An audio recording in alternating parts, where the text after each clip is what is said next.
आचार्य चाणक्य को दुनिया के सबसे बड़े कूटनीतिक और राजनीतिज्ञ में गिना जाता है।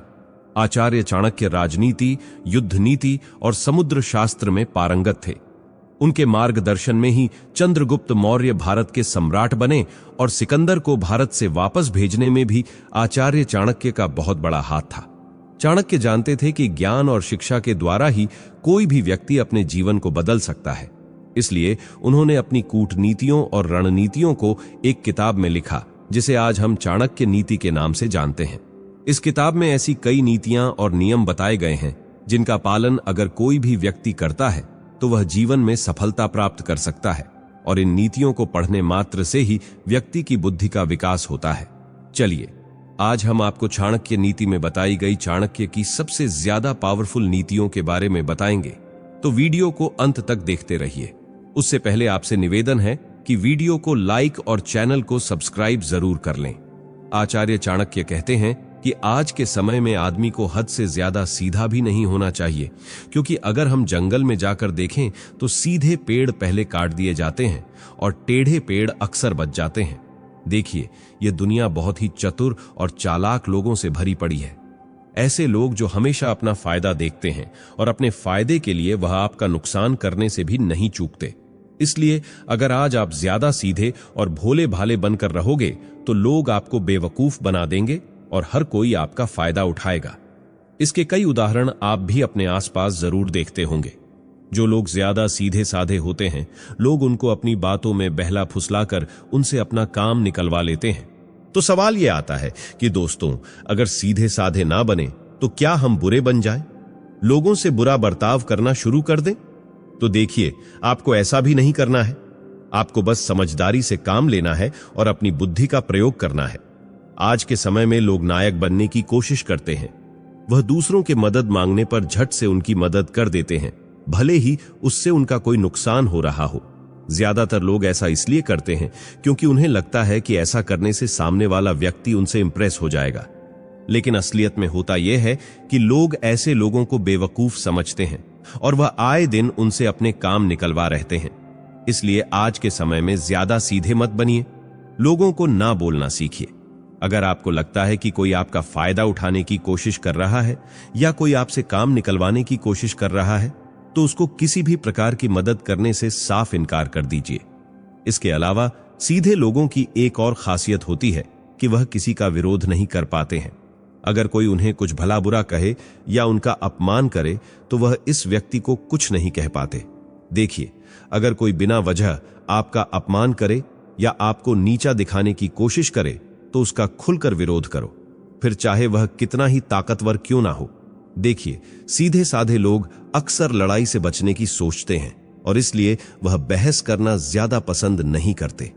लेकिन आप खुद सोचकर देखिए कि अगर कोई बिना वजह आपका अपमान कर रहा है और आप उसका विरोध नहीं करोगे तो इससे आपके आत्मसम्मान और आपकी इमेज को गहरी चोट लगेगी।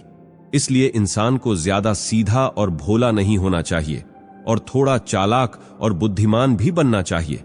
इसका उदाहरण आचार्य चाणक्य स्वयं है। जब आचार्य चाणक्य को पता चला कि सिकंदर भारत पर आक्रमण करने वाला है और वह कई लाखों करोड़ों की सेना लेकर कुछ ही दिनों में भारत में प्रवेश कर जाएगा, तब चाणक्य यह खबर लेकर उस समय के सबसे बड़े राजा घनानंद, जो कि मगध के राजा थे, उनके पास पहुंचे। घनानंद उस समय बिल्कुल भ्रष्ट राजा था। वह नशे और व्यसनों में घिरा हुआ रहता था और प्रजा से कर लेकर खुद आराम का जीवन जी रहा था, जबकि प्रजा भूख से मर रही थी। तो चाणक्य ने जब घनानंद को बताया कि सिकंदर भारत पर आक्रमण करने वाला है और हमें पूरे भारत के सभी राजाओं को एकजुट करना होगा और अखंड भारत की नींव रखनी होगी, तभी हम सिकंदर का मुकाबला कर पाएंगे, तो घनानंद ने चाणक्य की बातों पर ध्यान नहीं दिया और कहा कि मगध अपनी रक्षा स्वयं कर लेगा। और जब चाणक्य ने उसे और समझाने की कोशिश की तो घनानंद ने उन्हें शिखा से घसीटकर महल से बाहर फेंक दिया। इससे क्रोधित होकर चाणक्य ने शपथ ली कि जब तक वह घनानंद और उसके वंश को जड़ से खत्म नहीं कर देते, तब तक वह अपनी शिखा नहीं बांधेंगे। फिर हम सब जानते हैं कि आचार्य चाणक्य ने चंद्रगुप्त मौर्य को शिक्षा दी और उनके साथ मिलकर साम, दाम, दंड, भेद और सभी कूटनीतियों का प्रयोग करके घनानंद को जड़ से उखाड़ फेंका। तो इस कहानी से हमें सीख मिलती है कि ज्यादा सीधे मत बनो, क्योंकि हमेशा सीधी उंगली से घी नहीं निकलता, और जब सीधी उंगली से घी ना निकले तो उंगली टेढ़ी करनी पड़ती है। व्यक्ति जन्म से नहीं बल्कि अपने कर्मों से महान बनता है। घनानंद जो था वह राजकुल में पैदा हुआ राजा का बेटा था, लेकिन फिर भी वह एक व्यसनी और अयोग्य राजा था। जबकि चंद्रगुप्त कोई राजा का बेटा नहीं था, वह तो किसी शराबी आदमी के घर जन्मा था। चंद्रगुप्त का पिता हर दिन नशा करता था और घर आकर लड़ाई झगड़ा करता था, लेकिन चंद्रगुप्त की मां ने उसे बचपन से ही राजा महाराजाओं की कहानियां सुनाई, अच्छे संस्कार दिए और काबिल बनाया। आचार्य चाणक्य जब घनानंद के हाथों अपमान सहने के बाद मगध से वापस लौट रहे थे, तब उन्होंने चंद्रगुप्त को देखा। चंद्रगुप्त अपने मित्रों के साथ राजा और चोर का खेल खेल रहा था, जिसमें वह राजा बना था। आचार्य चाणक्य समुद्र शास्त्र में निपुण थे, यानी वह किसी व्यक्ति को देख ही बता देते थे कि उसकी क्या औकात है और उसमें क्या गुण और दोष है। और इसलिए चंद्रगुप्त को देखते ही आचार्य चाणक्य समझ गए कि यह लड़का भारत का भावी सम्राट बनने की योग्यता रखता है, और इसलिए चंद्रगुप्त के पिता को कुछ स्वर्ण मुद्राएं देकर चाणक्य चंद्रगुप्त को खरीदकर अपने साथ तक्षशिला ले आए, और वहां उन्होंने चंद्रगुप्त को विभिन्न विषयों और कलाओं की शिक्षा दी। उन्होंने चंद्रगुप्त को शास्त्र और शस्त्र दोनों में पारंगत किया, और चंद्रगुप्त को वह सब सिखाया जो एक राजा को पता होना चाहिए। और सालों की कड़ी मेहनत और लगन के बाद चंद्रगुप्त मौर्य अब पूरी तरह से एक सम्राट बनने के लिए तैयार हो गए थे। उनमें वह सभी गुण आ चुके थे जो एक राजा के भीतर होने चाहिए। तो इस पूरी कहानी से मैं आपको वही बात समझाना चाहती हूं जो आचार्य चाणक्य ने स्वयं कहा है कि व्यक्ति अपने जन्म से नहीं बल्कि अपने कर्मों से महान बनता है।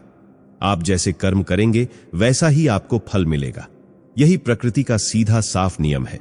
इसलिए अपनी जिंदगी जैसी भी है उसके लिए किसी और को दोष देना बंद करो और अपने कर्मों में सुधार करो। जीवन स्वयं ही सुधरता चला जाएगा। शिक्षा के द्वारा व्यक्ति चरित्रवान और बलवान बनता है। चाणक्य शिक्षा को बहुत ज्यादा महत्व देते थे। वह अपनी पुस्तक में लिखते हैं कि व्यक्ति के चरित्र का निर्माण शिक्षा के द्वारा ही होता है। अगर कोई व्यक्ति अच्छी शिक्षा ग्रहण कर लेता है तो वह खुद को रंग से राजा बना सकता है। लेकिन दोस्तों, तब शिक्षा से मतलब सिर्फ किताबों को रट लेना या परीक्षा में अच्छे नंबर ले आना नहीं होता था। तब शिक्षा से मतलब था ज्ञान अर्जित करना, ऐसा ज्ञान जो आपके जीवन को सुधारे, ऐसा ज्ञान जो आपको हर मुश्किल से लड़ना सिखाए। आज के समय में लोग पीएचडी तो कर लेते हैं, लेकिन फिर इसको लेकर रोते हैं कि उनका ब्रेकअप हो गया। क्या फायदा ऐसी पीएचडी का जिसने आपको यही नहीं सिखाया कि अपनी भावनाओं पर काबू कैसे किया जाए, सही गलत का निर्णय कैसे लिया जाए। आज का एजुकेशन सिस्टम पूरी तरह से ब्रिटिशर्स का दिया हुआ है। हमारी वैदिक गुरुकुल पद्धति ही शिक्षा लेने का सबसे अच्छा तरीका था, जब विद्यार्थियों को सिर्फ किताबें नहीं रटाई जाती थीं, बल्कि उन्हें सिखाया जाता था कि जीवन आखिर कैसे जिया जाता है, अनुशासन में कैसे रहते हैं, मन को वश में कैसे किया जाता है। तब शिक्षा ऐसी थी जो विद्यार्थी को हर तरह से काबिल बनाती थी। चाणक्य शिक्षा को बहुत महत्वपूर्ण बताते हैं और वह कहते हैं कि व्यक्ति का चरित्र शिक्षा के द्वारा ही मजबूत होता है। इसलिए दोस्तों, भले ही आज के समय में गुरुकुल शिक्षा पद्धति नहीं है, लेकिन फिर भी आपको अपनी तरफ से यह कोशिश करनी चाहिए कि आप विभिन्न विषयों का ज्ञान प्राप्त करें। चाणक्य जैसे ही ज्ञानी लोगों को पढ़ें, उनकी पुस्तकें पढ़ें और इसके साथ साथ विभिन्न कलाओं को भी सीखें, जैसे मार्शल आर्ट, युद्ध कला आदि। दुनिया जीतने से पहले एक देश को जीतो, देश को जीतने से पहले एक राज्य को जीतो, राज्य को जीतना है तो शुरुआत छोटे छोटे शहरों से करो। दोस्तों, आइए कहानी पर वापस लौटते हैं। जैसा कि मैं आपको बता रहा था कि चाणक्य ने चंद्रगुप्त को हर तरह की शिक्षा और कलाएं सिखाईं और उसे पूरी तरह से तैयार कर दिया। उस समय तक सिकंदर भारत की सीमा तक पहुंच चुका था और उसने सिंधु नदी के पास ही अपना डेरा डाल रखा था। तो चाणक्य ने चंद्रगुप्त को समझाया कि जब तक दुश्मन पर विजय नहीं पा लेते, तब तक उसे अपना दोस्त बनाकर रखो। चंद्रगुप्त ने मतलब पूछा तो चाणक्य ने कहा कि तुम जाओ और सिकंदर की सेना में एक सिपाही बन जाओ। तो चंद्रगुप्त ने वही किया, वह सिकंदर की सेना में सिपाही बन गए। इसके बाद चाणक्य के बताए अनुसार चंद्रगुप्त ने सिकंदर की सेना में फूट डालनी शुरू कर दी। सिकंदर की सेना में जो भी हिंदू सैनिक थे, उनके साथ समान व्यवहार नहीं किया जाता था। और चंद्रगुप्त ने इसी बात को निशाना बनाकर सभी हिंदू सैनिकों के मन में आक्रोश पैदा कर दिया, जिस वजह से सिकंदर की सेना में आपसी झगड़े और मतभेद होने लगे और सिकंदर की सेना अंदर से खोखली होने लगी। ऐसी ही कई रणनीतियों के बल पर चाणक्य और चंद्रगुप्त ने सिकंदर को कभी भारत में घुसने ही नहीं दिया और वह बाहर से ही वापस चला गया। इसके बाद चाणक्य और चंद्रगुप्त ने अपने साथ सैनिकों की सेना को जोड़ा, जिसमें हाथी घोड़े भी शामिल थे, और उस सेना को लेकर उन्होंने सीधा मगध पर आक्रमण कर दिया। और इस युद्ध में चंद्रगुप्त और चाणक्य को बुरी तरह से हार का सामना करना पड़ा और उनकी सेना को मगध की सेना ने ध्वस्त कर दिया, जिसके बाद चाणक्य को अपनी गलती का एहसास हुआ और उन्हें समझ में आया कि छोटी सेना लेकर इतने बड़े राज्य पर आक्रमण करना बेवकूफी है। अगर किसी राजा को जीतना हो तो पहले उसके आसपास के छोटे छोटे शहरों को जीतो। और इसके बाद आचार्य चाणक्य और चंद्रगुप्त मौर्य ने एक नई सेना बनाई और मगध के आसपास के उन छोटे छोटे शहरों पर हमला शुरू कर दिया जहां घनानंद की कमजोर पकड़ थी। और इसके बाद उन सभी राज्यों की सेनाओं को भी अपने साथ करते करते चंद्रगुप्त और चाणक्य की सेना बहुत बड़ी हो गई और फिर उन्होंने अपनी उस विशाल सेना के साथ मगध की राजधानी पाटलिपुत्र पर आक्रमण किया और घनानंद को मारकर इसके पूरे वंश का सर्वनाश कर दिया। और इसी के कारण आचार्य चाणक्य की प्रतिज्ञा भी पूरी हुई और चंद्रगुप्त मौर्य भारत के सम्राट बने। तो यहां पर सीखने वाली बात यह है कि हमेशा छोटे लेवल से शुरुआत करो, क्योंकि एकदम से बहुत बड़ा करने की कोशिश करोगे तो हार का स्वाद चखना पड़ेगा। इसलिए छोटे छोटे कदमों से शुरू करो और धीरे धीरे अपने लेवल को बढ़ाते जाओ। हर चीज में सफलता पाने का यही तरीका है। अपने रहस्यों को किसी के सामने उजागर मत करो। आचार्य चाणक्य का मानना था कि व्यक्ति को अपने रहस्य किसी को भी नहीं बताने चाहिए, फिर चाहे वह आपका कितना भी सगा व्यक्ति क्यों ना हो, चाहे कोई आपका कितना ही अच्छा मित्र क्यों ना हो, क्योंकि मित्र कब शत्रु में बदल जाए यह कोई नहीं कह सकता। लोग एक छोटी सी बहस में ही मित्रता तोड़ देते हैं। इसलिए अपने राज को राज ही रखें, चाहे वह आपका कोई लक्ष्य हो, चाहे कोई गलती या कोई उपलब्धि। इसके बारे में किसी को भी ना बताएं, वरना भविष्य में आपको इसका बहुत बड़ा अंजाम भुगतना पड़ेगा। याद रखिए, जो बात दो लोगों को पता हो वह रहस्य नहीं होती। इसलिए अगर किसी बात को रहस्य रखना है तो उसके बारे में किसी को भनक भी ना लगने दें। आचार्य चाणक्य कहते हैं कि जिस प्रकार सभी पर्वतों पर मणि नहीं मिलती, सभी हाथियों के मस्तक में मोती उत्पन्न नहीं होता, सभी वनों में चंदन का वृक्ष नहीं होता, उसी प्रकार सज्जन पुरुष सभी जगहों पर नहीं मिलते हैं। झूठ बोलना, उतावलापन दिखाना, दुस्साहस करना, छल कपट करना, मूर्खतापूर्ण कार्य करना, लोभ करना, अपवित्रता और निर्दयता, ये सभी स्त्रियों के स्वाभाविक दोष हैं। चाणक्य उपर्युक्त दोषों को स्त्रियों का स्वाभाविक गुण मानते हैं। हालांकि वर्तमान दौर की शिक्षित स्त्रियों में इन दोषों का होना सही नहीं कहा जा सकता है। भोजन के लिए अच्छे पदार्थों का उपलब्ध होना, उन्हें पचाने की शक्ति का होना, सुंदर स्त्री के साथ संसर्ग के लिए काम शक्ति का होना, प्रचुर धन के साथ साथ धन देने की इच्छा होना, यह सभी सुख मनुष्य को बहुत कठिन से प्राप्त होते हैं। चाणक्य कहते हैं कि जिस व्यक्ति का पुत्र उसके नियंत्रण में रहता है, जिसकी पत्नी आज्ञा के अनुसार आचरण करती है और जो व्यक्ति अपने कमाए धन से पूरी तरह संतुष्ट रहता है, ऐसे मनुष्य के लिए यह संसार ही स्वर्ग के समान है। चाणक्य का मानना है कि वही गृहस्थी सुखी है जिसकी संतान उनकी आज्ञा का पालन करती है। पिता का भी कर्तव्य है कि वह पुत्रों का पालन पोषण अच्छी तरह से करे। इसी प्रकार ऐसे व्यक्ति को मित्र नहीं कहा जा सकता है जिस पर विश्वास नहीं किया जा सके, और ऐसी पत्नी व्यर्थ है जिससे किसी प्रकार का सुख प्राप्त न हो।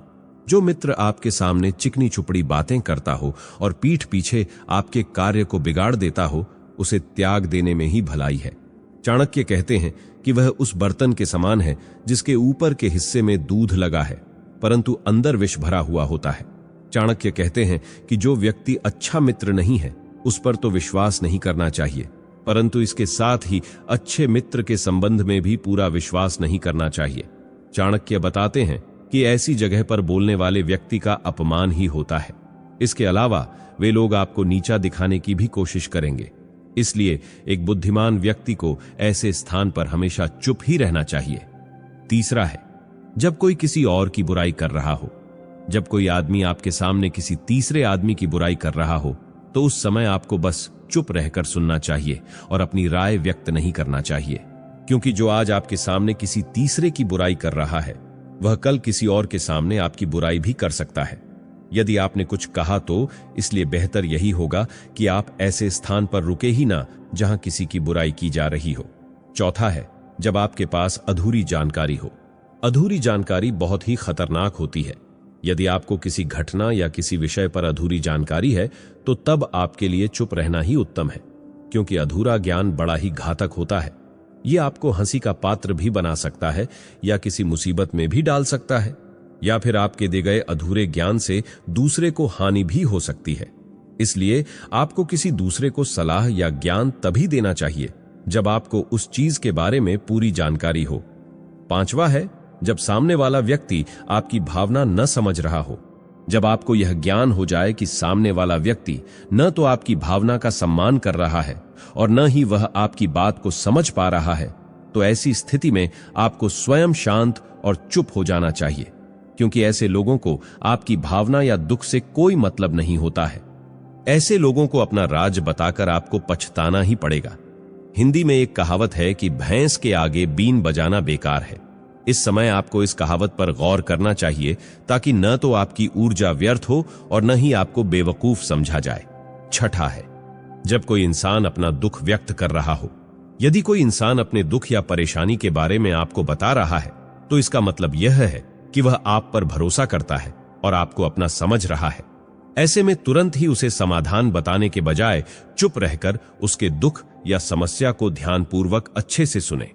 उसके बाद अगर आपने कभी अपनी जिंदगी में वैसी परिस्थिति का सामना किया हो और आपको यह पता हो कि ऐसी परिस्थिति में क्या करना सही होगा, तभी जाकर ही आप उसको उसकी परेशानी अनुसार समाधान दें। यदि आपको नहीं पता कि उस समय क्या करना चाहिए, तब आपके लिए चुप रहना ही बेहतर होगा। ऐसा इसलिए क्योंकि गलत सलाह देने से उसकी परेशानी और भी बढ़ सकती है। और सबसे जरूरी बात यह है कि आप उसके दुख या समस्या को गुप्त ही रखें, किसी और को न बताएं। सातवां है, जब कोई व्यक्ति आप पर क्रोधित हो या आपसे झगड़ा कर रहा हो। जब आपका कोई करीबी व्यक्ति आपसे झगड़ा कर रहा हो या किसी बात पर आपसे क्रोधित हो, तो तब उसके सामने आपका चुप रहना ही समझदारी भरा कदम होगा, क्योंकि जब व्यक्ति गुस्सा कर रहा होता है तब उसका अपने मन पर नियंत्रण नहीं रहता।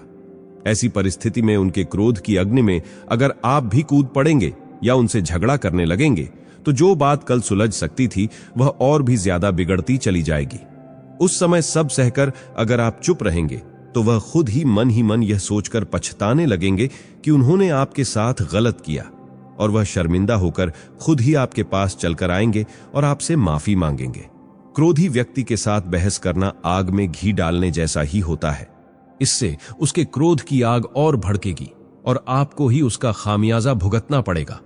आठवां है, जब किसी मुद्दे से आपका कोई संबंध ना हो।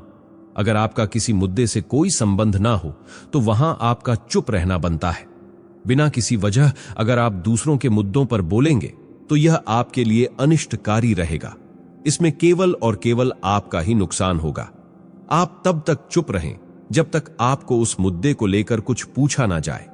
इसके अलावा अगर आपको उस मुद्दे के बारे में कोई स्पष्ट जानकारी नहीं है तो तब भी आप चुप रहकर बेवजह दूसरों के मुद्दों पर दखल देने से बचें। ऐसा करने से आपकी भारी बेइज्जती हो सकती है। नौवां, जब आप बिना चिल्लाए बात ना कर पाते हो।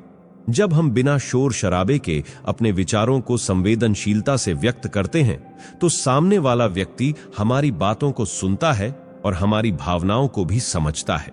लेकिन ऊंची आवाज में बात करना सामने वाले के मन में गलत असर डालता है। चिल्लाकर बात करने से सामने वाले को हमारी बातें अप्रासंगिक लगने लगती हैं और उसे लगता है कि हम अपनी बातों को जबरदस्ती मनवाने की कोशिश कर रहे हैं। यही अनचाहे नतीजों का कारण बनता है। इसीलिए हमें कभी चिल्लाकर या ऊंची आवाज में बात नहीं करनी चाहिए। अगर आप बिना चिल्लाए कोई बात नहीं कह सकते तो वहां चुप रहने में ही आपकी भलाई है। किसी पर चिल्लाने से आपके व्यवहार के बारे में पता चलता है और लोग आपसे दूर भागने लगते हैं। 10वां है, किसी के बारे में ना बोले। नीति शास्त्र के अनुसार जो अपने मुंह को बंद रखता है और बुद्धि से काम करता है वही इंसान समझदार होता है। बिना जरूरत के बोलना, बेवजह ही किसी के बारे में बोलना या किसी के बीच में बोलना यह गलत है। कभी कभी हमारे लिए बुद्धिमानी इसी में होती है कि हम अपना मुंह गलत जगह न खोलें और चुप रहें। मुंह हमेशा सही जगह और सही अवसर देखकर ही खोलना चाहिए। दोस्तों, किसी के बोलने का तरीका उसके व्यक्तित्व के बारे में बहुत कुछ बताता है। आप तेज, धीरे, कम या ज्यादा किस तरह बोल रहे हैं, क्या बोल रहे हैं और कहां बोल रहे हैं, यह आपका करियर और लाइफ दोनों के लिए बहुत मायने रखता है।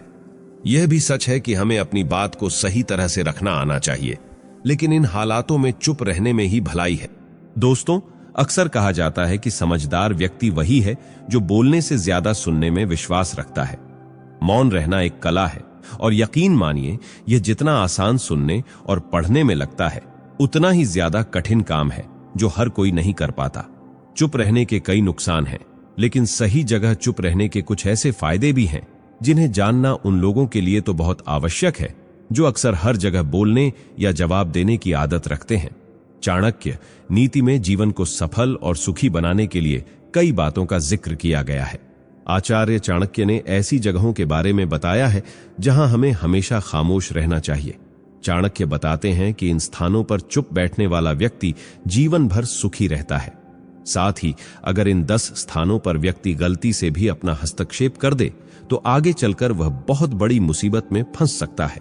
तो चलिए जानते हैं कि वह कौन से स्थान हैं जहां हमें हमेशा चुप रहना चाहिए। पहला है जहां लड़ाई झगड़ा हो रहा हो। चाणक्य नीति में आचार्य चाणक्य बताते हैं कि जहां पर लड़ाई झगड़ा हो रहा हो, उस जगह पर व्यक्ति को हमेशा खामोश रहना चाहिए। यदि किसी स्थान पर झगड़ा चल रहा है और आपका उससे कोई संबंध नहीं है, तो आपको उसके बीच में कोई भी हस्तक्षेप गलती से भी नहीं करना चाहिए। अगर आपने गलती से भी उन लोगों के बीच में हस्तक्षेप कर दिया तो आगे चलकर आपके ऊपर बहुत बड़ी मुसीबत आ सकती है। इसीलिए झगड़े वाले स्थान पर मौन रहना ही अच्छा है। दूसरा है जहां लोग अपनी तारीफ खुद ही कर रहे हों। आचार्य चाणक्य के अनुसार अगर किसी स्थान पर लोग खुद की तारीफ खुद ही कर रहे होते हैं तो वैसे स्थान पर खामोश रहना चाहिए। साथ ही यदि किसी स्थान पर सभी लोग अपना अहंकार दिखा रहे हैं तो वहां पर आपको बिल्कुल खामोश बैठना चाहिए। चाणक्य बताते हैं कि ऐसी जगह पर बोलने वाले व्यक्ति का अपमान ही होता है। इसके अलावा वे लोग आपको नीचा दिखाने की भी कोशिश करेंगे। इसीलिए एक बुद्धिमान व्यक्ति को ऐसे स्थान पर हमेशा चुप ही रहना चाहिए। तीसरा है जब कोई किसी और की बुराई कर रहा हो। जब कोई आदमी आपके सामने किसी तीसरे आदमी की बुराई कर रहा हो तो उस समय आपको बस चुप रहकर सुनना चाहिए और अपनी राय व्यक्त नहीं करना चाहिए, क्योंकि जो आज आपके सामने किसी तीसरे की बुराई कर रहा है वह कल किसी और के सामने आपकी बुराई भी कर सकता है। यदि आपने कुछ कहा तो इसीलिए बेहतर यही होगा कि आप ऐसे स्थान पर रुके ही ना जहां किसी की बुराई की जा रही हो। चौथा है जब आपके पास अधूरी जानकारी हो। अधूरी जानकारी बहुत ही खतरनाक होती है। यदि आपको किसी घटना या किसी विषय पर अधूरी जानकारी है तो तब आपके लिए चुप रहना ही उत्तम है, क्योंकि अधूरा ज्ञान बड़ा ही घातक होता है।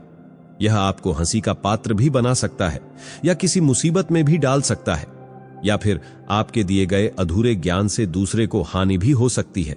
इसलिए आपको किसी दूसरे को सलाह या ज्ञान तभी देना चाहिए जब आपको उस चीज के बारे में पूरी जानकारी हो। पांचवा है जब सामने वाला व्यक्ति आपकी भावना न समझ रहा हो। जब आपको यह ज्ञान हो जाए कि सामने वाला व्यक्ति न तो आपकी भावना का सम्मान कर रहा है और न ही वह आपकी बात को समझ पा रहा है, तो ऐसी स्थिति में आपको स्वयं शांत और चुप हो जाना चाहिए, क्योंकि ऐसे लोगों को आपकी भावना या दुख से कोई मतलब नहीं होता है। ऐसे लोगों को अपना राज बताकर आपको पछताना ही पड़ेगा। हिंदी में एक कहावत है कि भैंस के आगे बीन बजाना बेकार है। इस समय आपको इस कहावत पर गौर करना चाहिए ताकि न तो आपकी एनर्जी वेस्ट हो और न ही आपको बेवकूफ समझा जाए। छठा है जब कोई इंसान अपना दुख व्यक्त कर रहा हो। यदि कोई इंसान अपने दुख या परेशानी के बारे में आपको बता रहा है तो इसका मतलब यह है कि वह आप पर भरोसा करता है और आपको अपना समझ रहा है। ऐसे में तुरंत ही उसे समाधान बताने के बजाय चुप रहकर उसके दुख या समस्या को ध्यानपूर्वक अच्छे से सुने। उसके बाद अगर आपने कभी अपनी जिंदगी में वैसी परिस्थिति का सामना किया हो और आपको यह पता हो कि ऐसी परिस्थिति में क्या करना सही होगा, तभी जाकर ही आप उसको उसकी परेशानी अनुसार समाधान दें। यदि आपको नहीं पता कि उस समय क्या करना चाहिए, तब आपके लिए चुप रहना ही बेहतर होगा।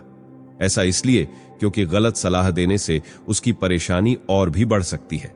और सबसे जरूरी बात यह है कि आप उसके दुख या समस्या को गुप्त ही रखें, किसी और को न बताएं। 7वां है, जब कोई व्यक्ति आप पर क्रोधित हो या आपसे झगड़ा कर रहा हो। जब आपका कोई करीबी व्यक्ति आपसे झगड़ा कर रहा हो या किसी बात पर आपसे क्रोधित हो, तो तब उसके सामने आपका चुप रहना ही समझदारी भरा कदम होगा। क्योंकि जब व्यक्ति गुस्सा कर रहा होता है, तब उसका अपने मन पर नियंत्रण नहीं रहता। ऐसी परिस्थिति में उनके क्रोध की अग्नि में अगर आप भी कूद पड़ेंगे या उनसे झगड़ा करने लगेंगे, तो जो बात कल सुलझ सकती थी वह और भी ज्यादा बिगड़ती चली जाएगी। उस समय सब सहकर अगर आप चुप रहेंगे, तो वह खुद ही मन यह सोचकर पछताने लगेंगे कि उन्होंने आपके साथ गलत किया, और वह शर्मिंदा होकर खुद ही आपके पास चलकर आएंगे और आपसे माफी मांगेंगे। क्रोधी व्यक्ति के साथ बहस करना आग में घी डालने जैसा ही होता है। इससे उसके क्रोध की आग और भड़केगी और आपको ही उसका खामियाजा भुगतना पड़ेगा। 8वां है, जब किसी मुद्दे से आपका कोई संबंध न हो। अगर आपका किसी मुद्दे से कोई संबंध न हो, तो वहां आपका चुप रहना बनता है। बिना किसी वजह अगर आप दूसरों के मुद्दों पर बोलेंगे, तो यह आपके लिए अनिष्टकारी रहेगा। इसमें केवल और केवल आपका ही नुकसान होगा। आप तब तक चुप रहें जब तक आपको उस मुद्दे को लेकर कुछ पूछा न जाए। इसके अलावा अगर आपको उस मुद्दे के बारे में कोई स्पष्ट जानकारी नहीं है, तो तब भी आप चुप रहें। बेवजह दूसरों के मुद्दों पर दखल देने से आपकी भारी बेइज्जती हो सकती है। 9वां है, जब आप बिना चिल्लाए बात ना कर पाते हो। जब हम बिना शोर शराबे के अपने विचारों को संवेदनशीलता से व्यक्त करते हैं, तो सामने वाला व्यक्ति हमारी बातों को सुनता है और हमारी भावनाओं को भी समझता है। लेकिन ऊंची आवाज में बात करना सामने वाले के मन में गलत असर डालता है। चिल्लाकर बात करने से सामने वाले को हमारी बातें अप्रासंगिक लगने लगती हैं और उसे लगता है कि हम अपनी बातों को जबरदस्ती मनवाने की कोशिश कर रहे हैं। यही अनचाहे नतीजों का कारण बनता है। इसीलिए हमें कभी चिल्लाकर या ऊंची आवाज में बात नहीं करनी चाहिए। अगर आप बिना चिल्लाए कोई बात नहीं कह सकते, तो वहां चुप रहने में ही आपकी भलाई है। किसी पर चिल्लाने से आपके व्यवहार के बारे में पता चलता है और लोग आपसे दूर भागने लगते हैं। 10वां है, किसी के बारे में ना बोले। नीति शास्त्र के अनुसार जो अपने मोह को बंद रखता है और बुद्धि से काम करता है, वही इंसान समझदार होता है। बिना जरूरत के बोलना, बेवजह ही किसी के बारे में बोलना या किसी के बीच में बोलना, यह गलत है। कभी कभी हमारे लिए बुद्धिमानी इसी में होती है कि हम अपना मुंह गलत जगह ना खोलें और चुप रहें। मुंह हमेशा सही जगह और सही अवसर देखकर ही खोलना चाहिए। दोस्तों, किसी के बोलने का तरीका उसके व्यक्तित्व के बारे में बहुत कुछ बताता है। आप तेज, धीरे, कम या ज्यादा किस तरह बोल रहे हैं, क्या बोल रहे हैं और कहां बोल रहे हैं, यह आपका करियर और लाइफ दोनों के लिए बहुत मायने रखता है। यह भी सच है कि हमें अपनी बात को सही तरह से रखना आना चाहिए, लेकिन इन हालातों में चुप रहने में ही भलाई है। उम्मीद है आपको हमारी वीडियो बहुत पसंद आई होगी। आपसे अगली बार फिर मुलाकात होगी एक नए वीडियो के साथ। तब तक के लिए धन्यवाद। आचार्य चाणक्य को भला कौन नहीं जानता। सभी जानते हैं कि वह एक महान विद्वान थे और उनकी बनाई गई नीतियां उसी प्रकार बहुत ही महान हैं, जिसे यदि आज भी कोई व्यक्ति ध्यान से सुने और समझे, तो अपने जीवन की बहुत सारी परेशानियों को दूर कर सकता है। दुश्मन से कैसे बचे, छल कपट करने वालों से कैसे बचे, धोखा देने वालों की पहचान कैसे करें, चापलूस लोगों से कैसे बचे, इन सभी का जिक्र चाणक्य नीति में विस्तार पूर्वक कहा गया है। तो आज हम आपके लिए कुछ ऐसे विचार लेकर आए हैं जिसे यदि आप ध्यान से सुनेंगे और समझेंगे, तो अपने जीवन की बहुत सारी परेशानियों को दूर कर सकते हैं। तो इस वीडियो को अंत तक अवश्य देखना। तो चलिए शुरू करते हैं। जब तक किसी को आपसे मतलब होता है, तब तक उसके लिए आपसे अच्छा इंसान और कोई नहीं होता। उस इंसान से हमेशा दूरी बनाए रखिए जिसे खुद की गलती कभी नजर नहीं आती। घाव को भरने के लिए आपको उसे छूना बंद करना होगा। सबसे ज्यादा दर्द हमें तब होता है जब हम अपना दर्द किसी को बता नहीं पाते। कोई समझने वाला होता तो बहुत सी परेशानियां हल हो जाती। जब हम किसी के मोह में पड़ जाते हैं तो हमें उनकी बुराई नहीं दिखती, और जब हम किसी से नफरत करते हैं तो हमें उनकी अच्छाई नहीं दिखती। अपनी सेल्फ रिस्पेक्ट को खोकर अगर आप किसी का प्यार पाने की कोशिश कर रहे हो, तो उसकी लात खाने से पहले और जलील होने से पहले आप खुद ही उससे दूर हो जाओ, क्योंकि आपसे प्यार करने वाला आपकी सेल्फ रिस्पेक्ट का ख्याल भी रखेगा, और जिसके सामने आप अपनी सेल्फ रिस्पेक्ट खो दोगे वह कभी आपको प्यार नहीं करेगा। सम्मान हमेशा समय और स्थिति का होता है, लेकिन इंसान उसे अपना समझ लेता है। जिसकी परवाह कोई नहीं करता, उसकी परवाह भगवान करते हैं। खुद को इतना काबिल बना लो कि उनको एहसास नहीं बल्कि पछतावा हो। अपना फोकस हमेशा उपाय पर कीजिए, समस्या पर नहीं। अकेलापन बनावटी रिश्तों से ज्यादा सुकून देता है। खुद को कभी भी किसी दूसरे पर निर्भर मत करो, वरना ना तो घर के रहोगे और ना ही घाट के।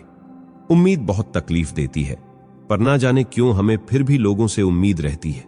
किसी के साथ रहो तो वफादार बन के रहो। धोखा देना गिरे हुए लोगों की पहचान होती है। घमंडी नहीं हूं मैं, बस जहां दिल ना लगे वहां जबरदस्ती बात करने की आदत नहीं है मेरी। रिश्तों के बाजार में वही व्यक्ति हमेशा अकेला रह जाता है जो दिल और जुबान से साफ होता है। याद रखना, जो आपको रुला सकता है वह आपको भुला भी सकता है, जिसमें सच बोलने की ताकत होती है। सबसे ज्यादा नफरत की ज्वाला का शिकार भी वही होता है। लोग निकाल रहे थे बस मतलब अपना, और हम खामखा उसे प्यार समझ बैठे। जहां आपको इज्जत और वक्त भी मांग कर मिले, उस रिश्ते में रहना बिल्कुल भी ठीक नहीं। बुरे वक्त में साथ छोड़ने वाले ही सिखाते हैं कि कोई भी रिश्ता हमेशा के लिए नहीं होता। आप गलतियां माफ कीजिए, लेकिन बेइज्जती कभी नहीं। जैसे पैसों की कदर करते हो, वैसे ही अच्छे और सच्चे लोगों की भी करो, क्योंकि पैसा तो बहुत मिल जाएगा पर अच्छे लोग कभी नहीं मिलेंगे। दुश्मनी मंजूर है, लेकिन किसी की गुलामी करना हमारे उसूलों के खिलाफ है। एक बात याद रखना, बोले गए शब्द, बीता हुआ वक्त और टूटा हुआ भरोसा कभी वापस नहीं आता। मैं भी तलाश में हूं किसी अपने की, जो कोई तुम सा तो हो पर किसी और का ना हो। जीवन का कठिन दौर तब शुरू होता है जब आप खुद की तलाश कर रहे होते हैं। जब आपकी आवाज किसी को चुभने लगे तो तोहफे में उसे अपनी खामोशी दे दो। सफर जिंदगी का अब ठीक नहीं। मैं ठीक हूं, मगर कुछ है जो ठीक नहीं। जो रिश्ते सच में गहरे होते हैं वह अकेलेपन का शोर नहीं मचाते।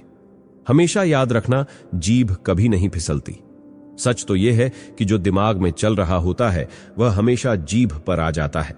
ये जो आपके आसपास भीड़ है, इनको कुछ ना कुछ मतलब है आपसे। जिस दिन मतलब निकल जाएगा उस दिन आप बिल्कुल अकेले रह जाओगे। यहां कोई किसी का नहीं है। सबको फायदे की बीमारी है। ये दुनिया मतलब से चल रही है। सब मतलब की रिश्तेदारी है। कुछ चीजें अकड़ की वजह से नहीं, बल्कि आत्मसम्मान के लिए भी छोड़नी पड़ती है। रिश्ता वही खास होता है जिसमें कोई दिखावा नहीं होता। आप किसी के लिए चाहे अपना वजूद भी दांव पर लगा दो, वह तभी तक आपका है जब तक आप उसके काम के हो। जिस दिन आप उसके काम के नहीं रहोगे या कोई गलती कर दोगे, उस दिन वह आपकी सारी अच्छाइयां भुलाकर आपको अपनी औकात दिखा देता है। बुरे वक्त में भी एक अच्छी बात होती है। जैसे ही आता है ना, तो फालतू के लोग आपकी जिंदगी से अपने आप अलविदा हो जाते हैं। बुरा समय तो एक दिन बदल ही जाएगा, लेकिन बदले हुए लोग हमें याद रहेंगे। हम वह हैं जो हमारी सोच ने हमें बनाया है। इसीलिए इस बात का ख्याल रखो कि आप क्या सोचते हो। जो लोग तन्हाई पसंद करते हैं, उन्हें समझना आसान नहीं होता। शुक्र है कि परिंदों को नहीं पता कि उनका मजहब क्या है, वरना आसमान से भी खून की बारिश होती। हम सब एक दिन महज एक याद बनकर ही रह जाएंगे। इसीलिए कोशिश करना कि एक अच्छी याद बनकर इस दुनिया से जाओ। जीवन की किताब का हर पन्ना बेमिसाल है। कुछ में उनकी आरजू है और कुछ में उनका ख्याल है। घमंड और पेट जब ये दोनों बढ़ते हैं तो इंसान चाहकर भी किसी को गले नहीं लगा सकता। जिस प्रकार नींबू के रस की एक बूंद हजारों लीटर दूध को बर्बाद कर देती है, ठीक उसी प्रकार मनुष्य का अहंकार भी अच्छे से अच्छे रिश्ते को खत्म कर देता है। वक्त मिले तो कभी सोचना, तेरा मुंह में से निकल जाना मुझे क्या बना गया। कोई आपका साथ नहीं देगा यहां। आपको लड़ना भी खुद है और संभलना भी खुद। कामयाब होने के लिए इन दोनों का होना बहुत ही आवश्यक है। एक वह जो तुम्हें पीछे खींचता है और एक वह जो तुम्हें आगे बढ़ने के लिए मजबूर करता है। अगर जिंदगी में खुश रहना है तो सबसे पहले उन्हें भूल जाओ जो आपको भूल गए। जितना सच्चा इश्क होगा, दर्द भी उतना ही ज्यादा होगा। जितनी कम उम्मीद रखोगे जिंदगी में, उतना ही खुश रहोगे। उन लोगों से तो दूरियां ही अच्छी हैं जिन्हें आपकी नजदीकियों की कोई कदर नहीं। कुछ दर्द ऐसे होते हैं, चाहे उन्हें कितना भी बताओ, कम ही लगता है। कभी किसी पर आंख बंद करके भरोसा मत करो, क्योंकि यह दुनिया इतनी भी अच्छी नहीं कि आपके भरोसे को कायम रख सके। किसी की इतनी भी परवाह मत करो कि वह लापरवाह हो जाए। बहुत अजीब है इस दुनिया के लोग, उन्हें जितनी मोहब्बत दो वह उतना ही दुख देते हैं। टेंशन एक ऐसा तोहफा है जो हमारे अपने ही हमें देते हैं। लोगों से सीखा है मैंने, ज्यादा मीठे बोलने वाले लोग अंदर से कड़वे होते हैं और कड़वा बोलने वाले लोग अंदर से मीठे होते हैं। आंखों में आंसू तभी आते हैं जब आप सच्चे हो, परंतु आपको समझने वाला कोई ना हो। एक इंसान को खोकर आगे तो बढ़ा जा सकता है, लेकिन उसके खालीपन को हजारों लोगों से भी नहीं भरा जा सकता। कितनी झूठी होती है मोहब्बत की कस्में।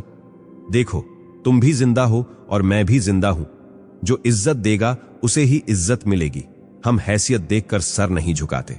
जिंदगी में दो चीजों का कभी घमंड मत करना, पैसा और सूरत, क्योंकि गरीबी आते देर नहीं लगती और चेहरा किसी भी हादसे में बदलते वक्त नहीं लगता। केवल वक्त के भरोसे मत बैठे रहो, क्योंकि किस्मत वालों के हाथ खाली रह सकते हैं, लेकिन मेहनत करने वालों के कभी नहीं। जो तुम्हें अनदेखा करे तुम उसे पहचानने से भी इनकार कर दो। एक घुटन सी होती है जब कोई दिल में तो रहता है पर साथ नहीं रहता।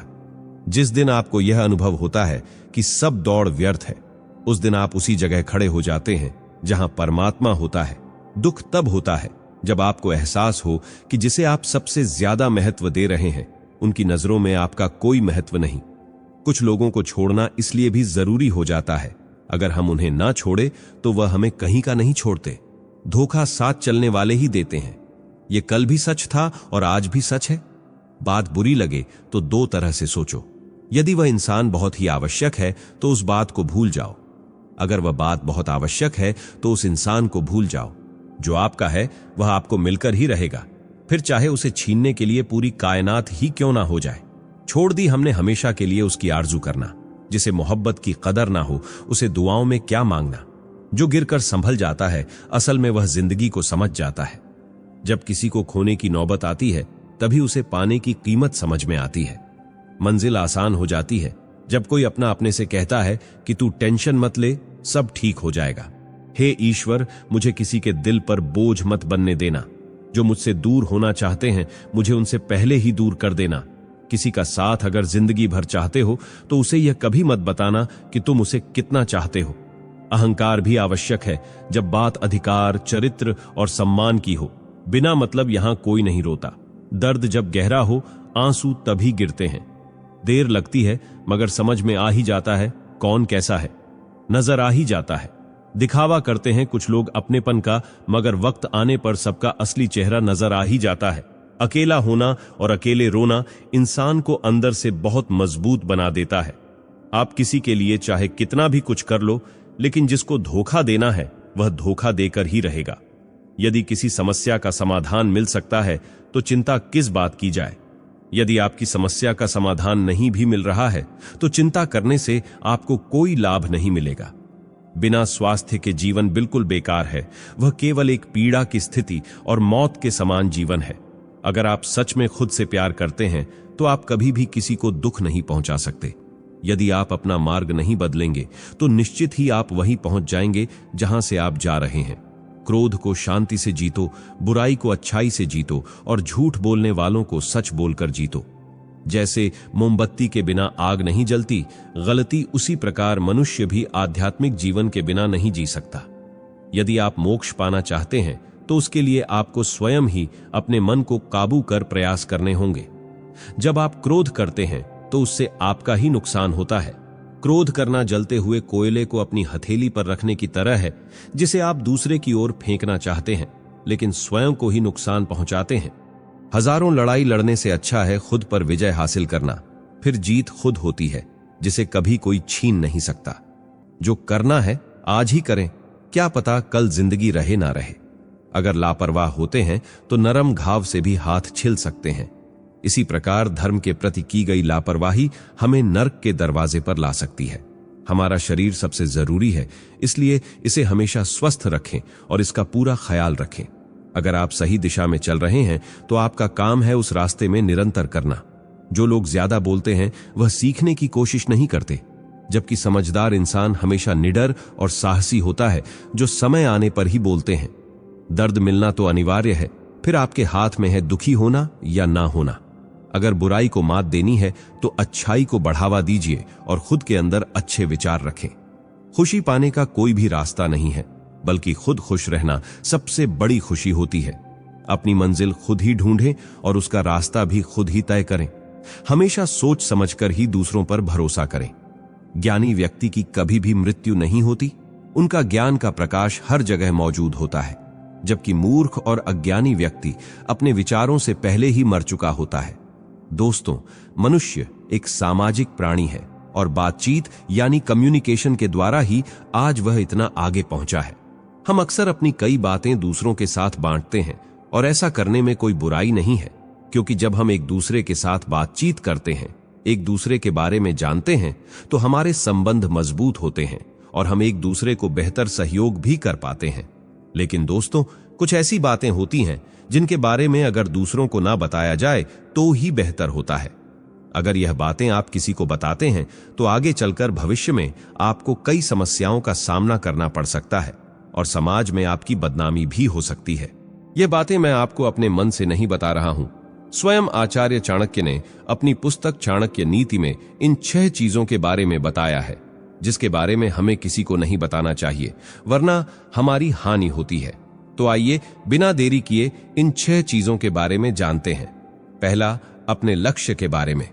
दोस्तों, सबसे पहली चीज जिसके बारे में किसी को नहीं बताना चाहिए वह है आपका लक्ष्य। बहुत से लोगों की आदत होती है कि वे अपने लक्ष्य के बारे में दूसरों को बताते रहते हैं, और आज के टाइम पर ऐसे लोगों की कमी नहीं है जो सिर्फ बड़ा लक्ष्य बनाने के बाद लोगों के सामने ढिंढोरा पीटने में लगे रहते हैं। मैं तो यह करूंगा, मैं तो वह करूंगा। देखिए, अपने लक्ष्य के बारे में किसी को कुछ भी बताने से पहले हमें कोई लाभ नहीं होता है, उल्टा हमारा बहुत बड़ा नुकसान होता है। आइए समझते हैं कैसे। मान लीजिए कि आपका लक्ष्य पुलिस ऑफिसर बनने का है, तो जब आपके दोस्तों ने आपसे पूछा कि तुम्हारे भविष्य में तुम्हारे क्या प्लान्स हैं, तो आपने बताना शुरू किया कि मैं तो पुलिस वाला बनूंगा। अब अगर आपके दोस्त सपोर्टिव होंगे तो आपको चने के झाड़ पर चढ़ा देंगे, यानी आपकी बहुत तारीफ करने लगेंगे, आपको प्रोत्साहन देंगे। लेकिन इससे होगा क्या कि आपके दिमाग को वह सब तारीफ सुनकर ऐसा महसूस होगा कि आप ऑलरेडी पुलिस वाले बन चुके हैं, जिस वजह से आपके अंदर से पुलिस बनने के लिए मेहनत करने का सारा मोटिवेशन कम हो जाएगा और सच में पुलिस बनने के चांसेस आपके कम हो जाएंगे। और अगर आपके दोस्त सपोर्टिव नहीं हुए, फिर वह नहीं चाहते कि आप पुलिस बने, तो फिर आपको तरह तरह की नेगेटिव बातें कहेंगे। अरे यार, पुलिस तो बेकार नौकरी है, इससे अच्छा तो यूपीएस की तैयारी कर लिया होता। हो सकता है कि वह किसी दूसरे एग्जाम्पल को देकर कहने लगे कि अरे, वह सुमित तो पुलिस की तैयारी कर रहा था, पढ़ने में कितना होशियार था, जब उसका नहीं हुआ तो वह तेरा कैसे हो जाएगा। तो ऐसी नकारात्मक बातें सुनकर भी आपका मनोबल टूट जाएगा और आप अपने लक्ष्य तक पहुंचने के चांसेस कम कर लेंगे खुद ही। इसलिए चाहे कोई कितना भी अच्छा दोस्त क्यों ना हो, कभी भी उसे अपने लक्ष्य के बारे में मत बताओ। हमेशा ऐसे ही सोच रखो कि मैं बोलकर नहीं, बनकर दिखाऊंगा। यानी अगर पुलिस बनना है तो सीधा पुलिस की तैयारी शुरू करो, और फिर जब पुलिस बन जाओ तब लोगों के सामने आओ। तब वह चाहे आपकी तारीफ करें या आपको नीचा दिखाए, आपको उससे कोई फर्क नहीं होगा, क्योंकि आप तो पहले ही अपना लक्ष्य हासिल कर चुके हैं। इसलिए जब तक लक्ष्य हासिल नहीं कर लेते तब तक लक्ष्य को गुप्त ही रखें। नंबर 2, अपनी बीमारी के बारे में। देखिए, आज के समय में ऐसे बहुत ही कम लोग हैं जिन्हें किसी तरह की बीमारी ना हो। लगभग हर कोई स्वास्थ्य संबंधित समस्याओं से जूझता है, लेकिन हमें कभी भी अपने स्वास्थ्य संबंधित समस्याओं के बारे में किसी को नहीं बताना चाहिए। इसके 2 नुकसान होते हैं। पहला यह कि सामने वाला हमें कमजोर समझने लगता है, क्योंकि बीमारी का मतलब एक तरह से कमजोरी ही होती है। आपको यदि कोई बीमारी है तो लोग आपको सहानुभूति देते हैं।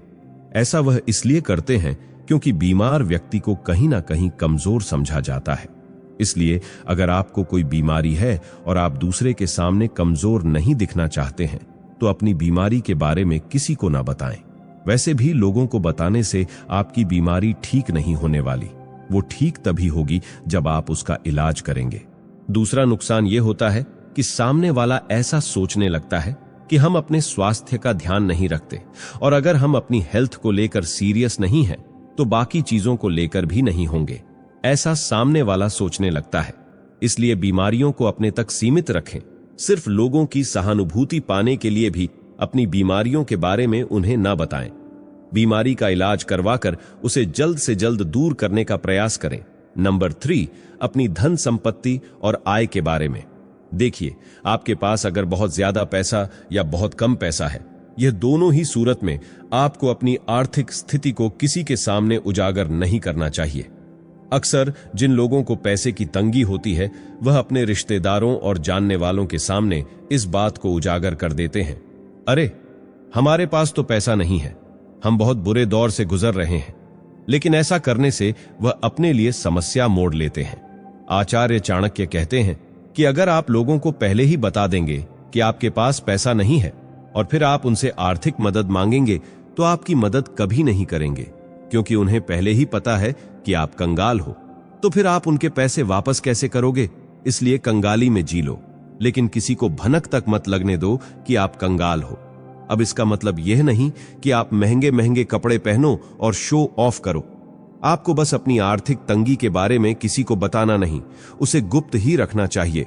और इसके विपरीत, अगर आपके पास बहुत पैसा है तो उसका भी ज्यादा दिखावा या घमंड नहीं करना चाहिए, क्योंकि ऐसा करने से दुष्ट लोग आपके धन पर अपनी नजर डाल देते हैं और वह कभी भी आपके धन को आपसे छीनने का प्रयास कर सकते हैं। इसलिए अपनी आर्थिक स्थिति और धन संपत्ति के बारे में भी किसी को नहीं बताना चाहिए। नंबर 4, अपने दुखों के बारे में।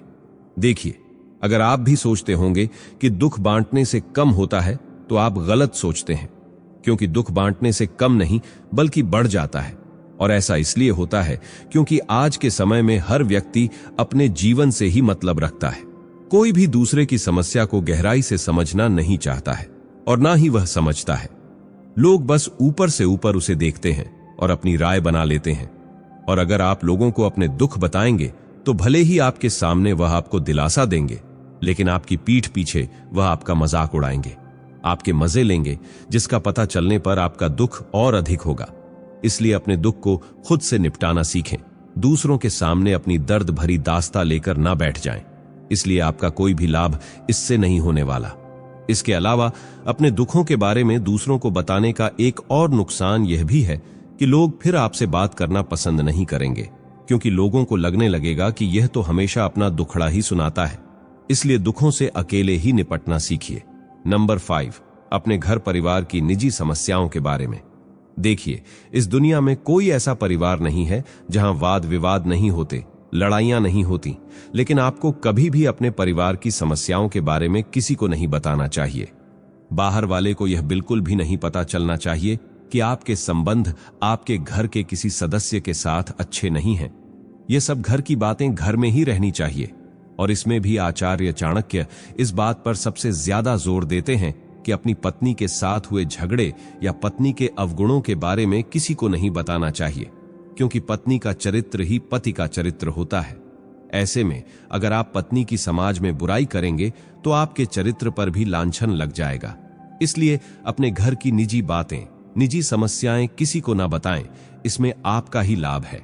नंबर 4, अपने दुखों के बारे में। देखिए, अगर आप भी सोचते होंगे कि दुख बांटने से कम होता है, तो आप गलत सोचते हैं, क्योंकि दुख बांटने से कम नहीं बल्कि बढ़ जाता है। और ऐसा इसलिए होता है क्योंकि आज के समय में हर व्यक्ति अपने जीवन से ही मतलब रखता है। कोई भी दूसरे की समस्या को गहराई से समझना नहीं चाहता है और ना ही वह समझता है। लोग बस ऊपर से ऊपर उसे देखते हैं और अपनी राय बना लेते हैं। और अगर आप लोगों को अपने दुख बताएंगे, तो भले ही आपके सामने वह आपको दिलासा देंगे, लेकिन आपकी पीठ पीछे वह आपका मजाक उड़ाएंगे, आपके मजे लेंगे, जिसका पता चलने पर आपका दुख और अधिक होगा। इसलिए अपने दुख को खुद से निपटाना सीखें। दूसरों के सामने अपनी दर्द भरी दास्तां लेकर ना बैठ जाएं, इसलिए आपका कोई भी लाभ इससे नहीं होने वाला। इसके अलावा अपने दुखों के बारे में दूसरों को बताने का एक और नुकसान यह भी है कि लोग फिर आपसे बात करना पसंद नहीं करेंगे, क्योंकि लोगों को लगने लगेगा कि यह तो हमेशा अपना दुखड़ा ही सुनाता है। इसलिए दुखों से अकेले ही निपटना सीखिए। नंबर 5, अपने घर परिवार की निजी समस्याओं के बारे में। देखिए, इस दुनिया में कोई ऐसा परिवार नहीं है जहां वाद विवाद नहीं होते, लड़ाइयां नहीं होती, लेकिन आपको कभी भी अपने परिवार की समस्याओं के बारे में किसी को नहीं बताना चाहिए। बाहर वाले को यह बिल्कुल भी नहीं पता चलना चाहिए कि आपके संबंध आपके घर के किसी सदस्य के साथ अच्छे नहीं हैं। ये सब घर की बातें घर में ही रहनी चाहिए। और इसमें भी आचार्य चाणक्य इस बात पर सबसे ज्यादा जोर देते हैं कि अपनी पत्नी के साथ हुए झगड़े या पत्नी के अवगुणों के बारे में किसी को नहीं बताना चाहिए, क्योंकि पत्नी का चरित्र ही पति का चरित्र होता है। ऐसे में अगर आप पत्नी की समाज में बुराई करेंगे तो आपके चरित्र पर भी लांछन लग जाएगा। इसलिए अपने घर की निजी बातें, निजी समस्याएं किसी को ना बताएं, इसमें आपका ही लाभ है। नंबर 6, अपने अपमानित होने के बारे में। देखिए, इस दुनिया में ऐसा कोई भी नहीं है जो कभी अपमानित ना हुआ हो। हर किसी को जीवन के किसी ना किसी समय में अपमान सहना ही पड़ता है, कभी कारणवश और कभी अकारण ही। ऐसे में जरूरी यह है कि आप अपने अपमान के बारे में किसी दूसरे को ना बताएं, क्योंकि अगर आप ऐसा करेंगे तो हो सकता है कि वह व्यक्ति इस बात का मजाक बनाए और आपको फिर से अपमान सहना पड़े। कुछ लोग अपने अपमान के बारे में इसलिए दूसरों को बताते हैं क्योंकि उन्हें लगता है कि उस समय उनके साथ गलत हुआ, और अगर वह दूसरों को इसके बारे में बताएंगे तो शायद दूसरे लोग उनको सहानुभूति देंगे। लेकिन ऐसा कुछ नहीं होता। दोस्तों, दुनिया यह नहीं देखेगी कि आपके साथ गलत हुआ या सही। लोग बस आपका मजाक बनाने में लग जाएंगे। इसलिए अपने अपमान के बारे में किसी को ना बताएं। इसके साथ साथ अगर आपसे बीते समय में कोई गलती हुई है जिसे आपने सुधार लिया है तो उसे भी गुप्त रखने में ही समझदारी है। दूसरों को उसके बारे में बताने से आपको हंसी का पात्र बनना पड़ सकता है। नंबर 6, अपने अपमानित होने के बारे में। देखिए, इस दुनिया में ऐसा कोई भी नहीं है जो कभी अपमानित ना हुआ हो। हर किसी को जीवन के किसी ना किसी समय में अपमान सहना ही पड़ता है, कभी कारणवश और कभी अकारण ही। ऐसे में जरूरी यह है कि आप अपने अपमान के बारे में किसी दूसरे को ना बताएं, क्योंकि अगर आप ऐसा करेंगे तो हो सकता है कि वह व्यक्ति इस बात का मजाक बनाए और आपको फिर से अपमान सहना पड़े। कुछ लोग अपने अपमान के बारे में इसलिए दूसरों को बताते हैं क्योंकि उन्हें लगता है कि उस समय उनके साथ गलत हुआ, और अगर वह दूसरों को इसके बारे में बताएंगे तो शायद दूसरे लोग उनको सहानुभूति देंगे। लेकिन ऐसा कुछ नहीं होता। दोस्तों, दुनिया यह नहीं देखेगी कि आपके साथ गलत हुआ या सही। लोग बस आपका मजाक बनाने में लग जाएंगे। इसलिए अपने अपमान के बारे में किसी को ना बताएं। इसके साथ साथ अगर आपसे बीते समय में कोई गलती हुई है जिसे आपने सुधार लिया है तो उसे भी गुप्त रखने में ही समझदारी है। दूसरों को उसके बारे में बताने से आपको हंसी का पात्र बनना पड़ सकता है।